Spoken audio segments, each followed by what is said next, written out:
We've been using water to produce natural gas from wells for 60 years, and several thousand wells are permitted by the DEP's Bureau of Oil and Gas Management, several thousand wells each year for decades. So this is not new. It's new to be going as deep as we're going, and it's certainly new to be going horizontally, but this has been around for a long time.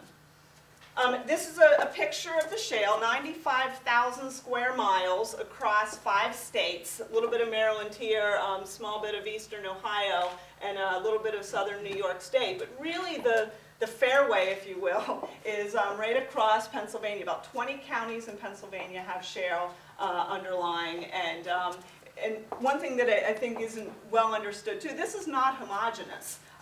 There's a very different composition of the gas in different parts of Pennsylvania. So you see what's called dry gas more in the northern tier, and you see wet gas in southwestern Pennsylvania. What's neat about the wet gas, it may be a little more expensive to process, but there's byproducts that also have value. So when you bring the gas out, there's, in addition to the methane, the CH4 that is really what you burn at the on your burner in your furnace. There's also butane and pentane and all products that also have a BTU value that can be used for other heating, other heating supplies and other industrial uses. So the Marcellus here certainly the largest natural gas reserves across many of the shale plays in the country. But I think what's important is to realize that it's not the only shale play in the country. There's new capacity, new supply coming on all the time. This has changed the whole dynamic of natural gas. I mean, growing up, you thought about natural gas as pretty rare. Maybe we shouldn't be using it for things like electricity generation. We should keep it for home heating. The supply is certainly increasing, and I'll show you a little bit the effect of that. The Marcellus Shale, I think we heard before, it's been known for a long time, but a number of factors more recently have made it economically feasible. Horizontal drilling. Certainly the Northeast population centers and the growing demand for energy is effective. If you go back one slide, is the Marcellus is able to supply Northeast U.S., reducing transportation costs. When you look at your bill, your natural gas bill, there are several components on it. One of it is the charge to transfer that gas, and that charge, if you're coming down from the Gulf Coast, there's a lot of money and energy being used to get that gas from there up to the Northeast. This is a really important aspect of the Marcellus, is that it can serve the Northeast with much lower transportation costs than the gas that we've gotten historically. I may go into it a little bit later, but I think what's important about that supply to understand too is Pennsylvania can be energy independent within 5 years at the current rate of gas development. And I think that's an important issue when you think about the comprehensive energy strategy that it sounds like the Sierra Club's been doing a lot of good work on. How does that fit? I don't think there's a one-size-fits-all in any of any energy portfolio, but certainly growing our own, developing our own, gives us more control on how we're using energy, and it certainly cuts off the sources of oil overseas that may not always come along with the kind of political landscape that's advantageous. So energy trends going up, unfortunately, and more than 500 trillion cubic feet, as I mentioned, of recoverable reserves. I'm going to go through just some pictures here. How many of you in the room have seen a Marcellus well? That's great. That's great. So, kind of walk through the various stages of the process. Site preparation, very important, obviously, to get a level site to start with, and that process involves earth moving, building the berms that are required, the silt fences, really anything that you would have to do in any construction site to manage stormwater runoff and such.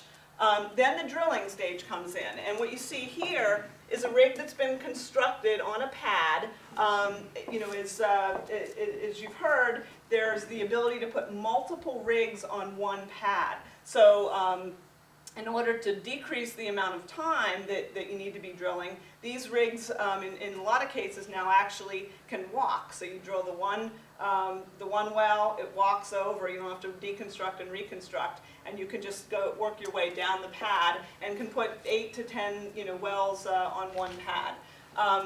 This is no, sorry, go to the next one. This is just another shot of drilling, and I think what's important about this one is to realize our terrain is not, is not as level as some places where other shale has been developed. In Texas, you don't see this kind of a construct, but the ability to put wells in a lot of different places in Pennsylvania, I think, is is important. Next. Then after the drilling comes the next stage. So, I'll show you about kind of the well construction. That all happens, that's all done. You get a well that's fully constructed, then the water trucks come on site. And so you can see a lot of piping right around the well where the water is put down, and we'll show you on the next picture. We'll keep going. So the well completion, well completion, after all the fracturing's been done, you now have a well that's about to produce, and what you have to do is get that, get the rig moved away. This is in some cases, there's a flare that's temporarily put on to make sure that any initial gas that comes out, that's sometimes used, sometimes not. And then the next stage is the site restoration. And so the footprint over that period of, and I don't know what it is for Chesapeake, but that full from site prep to restoration can really be anywhere from months to maybe a year. But then this site restoration, this well can be producing for 30, 40, 50 years. We don't know. Unlike what was said earlier, there is not a single Marcellus well that's been abandoned. If you're spending $3 to $5 million per well, I can't imagine any one of our members walking up and going away from that, because what's going on here now is every year this is producing enough gas to heat 24,000 homes. One Marcellus well can heat 24,000 homes by what it's producing in a year. So you've got this on an ongoing basis producing the gas that goes through the pipelines, or through the gathering lines, to the centralized lines, to the longer pipelines to your and my home. And here's just another shot of a restored site. So this is a picture that kind of gives you a sense of scale, and it's a really hard thing to get when you're thinking about 8,000 feet deep. That's where the Marcellus is. Maybe a little bit shallower, a little bit deeper, but we're talking in the range of 8,000 feet deep. This is a vertical well, so you can drill vertical wells in the Marcellus, and this goes the whole way down, and down below you're seeing the hydraulic where the fracturing is going on. In this case, coming down, going horizontally, and then this is a blow up of one of the segments. This length can be over a mile, and that's an area where there's continuous improvement in being able to go further on those. And what's great about that is the more gas that can be gained from one essentially footprint on the surface, that's a much more productive well and much more gas for the surface impact.